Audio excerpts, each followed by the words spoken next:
Hi friends, வணக்கம் and welcome to Shivani's life style. இந்த வீடியோவில் எங்கள் ஊர் திருவிழா பற்றி தாங்க பார்க்க போகிறோம். திருவிழா அப்படின்னாவே யாருக்கு தாங்க பிடிக்காது? ஊரில் திருவிழான்னு சொன்னாவே ரொம்ப குஷி ஆகிடும். அது ஒரு பக்கம் இருந்தாலும் வீடு கிளீனிங், ஷாப்பிங் இந்த மாதிரி திருவிழா முடிகிற வரைக்கும் ரொம்ப பிஸியாகவே இருக்கும். இது மாவிளக்கு பூஜைங்க. மாவிளக்குக்கு அவங்கவுங்க வீட்டில் இருந்தே மாவிளக்கு செஞ்சு எடுத்துகிட்டு வருவாங்க. எண்ணிக்கை கணக்கில் வைக்கலாம், 3, 4, 5 இந்த மாதிரி வைக்கலாங்க. ஒன்று கூட வைக்கலாம்.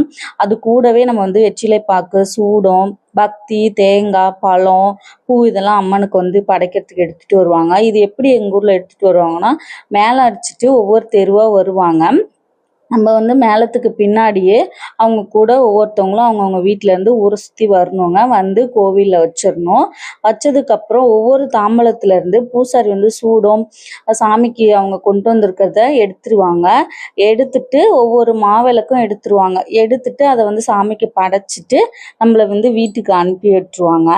எங்கள் ஊர் மாரியம்மன் பேர் சேத்து மாரியம்மனுங்க. அந்த பேருக்கு ஏற்ற மாதிரியே அம்மனுக்கு சாமி கும்பிட்டா மழை கண்டிப்பாக வருங்க. நான் சின்ன பிள்ளையா இருக்கும் போதெல்லாம் மழை கரண்ட் ஆஃப் ஆயிடும்.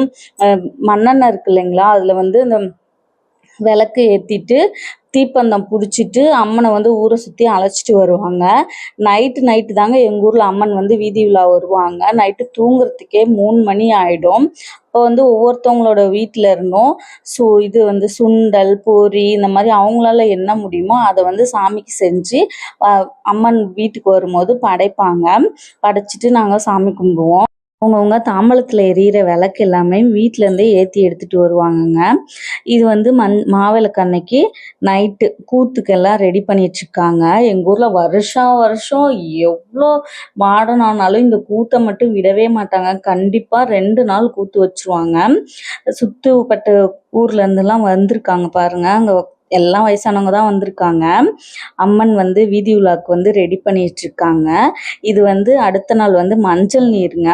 அவங்கவுங்க முறை பசங்களுக்கு, முறை பொண்ணுங்களுக்கெல்லாம் எப்படி விளையாண்டுட்டு இருக்காங்க பாருங்க. அன்னைக்கு தாங்க நம்மள மறந்து, நம்மளோட கவலையெல்லாம் மறந்து எவ்வளோ சந்தோஷமா இருக்கும் தெரியுமாங்க. இது மஞ்சள் நீர் முடிஞ்சிட்டு சாமியெல்லாம் வீதி விழா அழைச்சிட்டு வந்துட்டு அம்மனை தாலாட்டு பாடுறாங்க.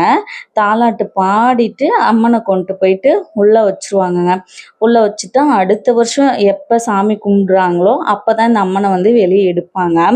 பாருங்க, வயசானவங்க எல்லார் மூஞ்சிலுமே கலரு எல்லாமே பூசியிருக்காங்க. இப்போ எங்கள் ஊரில் வாழைப்பழம், முட்டை இதெல்லாம் அடிக்கிறாங்க. நாங்கள் சின்ன பிள்ளையா இருக்கும் போது இதெல்லாம் கிடையாதுங்க. ஒன்லி கலரு, மஞ்சள் தண்ணி, சேரு இதுதான். ஏன்னா சேத்து மாரியம்மன் இல்லையா, மழை வந்துட்டே இருக்கும், சேரு கண்டிப்பாக இருக்கும், அதை தான் பூசுவாங்க. இப்போ எல்லாம் முட்டை தாங்க அடிக்கிறாங்க. முட்டை அடித்து இந்த மாதிரி பண்ணிட்டு இருக்காங்க. அம்மனை ஒவ்வொருத்தவங்கள கை வலிக்கும் இல்லையா, அதனால ஒவ்வொருத்தவங்களா மாற்றி மாற்றி தாளாட்டி அம்மனை கொண்டு போய் உள்ளே வச்சுருவாங்கங்க. இந்த தாலாட்டு கேட்கறதுக்கே அவ்வளோ ஒரு இனிமையாக இருக்கும். நல்லா நல்லா இருக்குங்க. அந்த வைபே தனியாக இருக்கும். இது மஞ்சள் நீர் அன்னைக்கு நைட்டு கூழ் அவங்கவுங்க வீட்டிலேருந்து செஞ்சு எடுத்துகிட்டு வந்துடுவாங்க. நான் சொன்னேன் இல்லையா, மாவிளக்குக்கு எப்படி வீதி வீடாக எடுத்துகிட்டு வருவாங்க மேலே அடித்து, அதே மாதிரி தாங்க கூழ் அவங்கவுங்க வீட்டிலேருந்து கம்மங்கூழ், கேழ்வரகுக்கூழ், சோளக்கூழ், பொங்கல் இந்த மாதிரி வச்சு எடுத்துகிட்டு வருவாங்க. இங்கே பெரிய பாத்திரம் இருக்கு இல்லைங்களா, அதில் கரைச்சி அவங்கவுங்க வீட்டிலேருந்து பாத்திரம் எடுத்துகிட்டு நம்ம வாங்கிடணும். இதுதான் லாஸ்ட் நாளுங்க. உங்களுக்கு இந்த வீடியோ பிடிச்சிருக்குன்னு நினைக்கிறேன். பிடிச்சிருந்தா என் வீடியோவுக்கு ஒரு லைக் பண்ணுங்கள், அப்படியே சப்ஸ்கிரைப் பண்ணுங்கள். உங்கள் ஊர் திருவிழாவை மிஸ் பண்ணுறீங்களான்னு கமெண்ட்டில் சொல்லுங்கள். ஓகே, பாய். அடுத்த வீடியோவில் பார்க்கலாம்.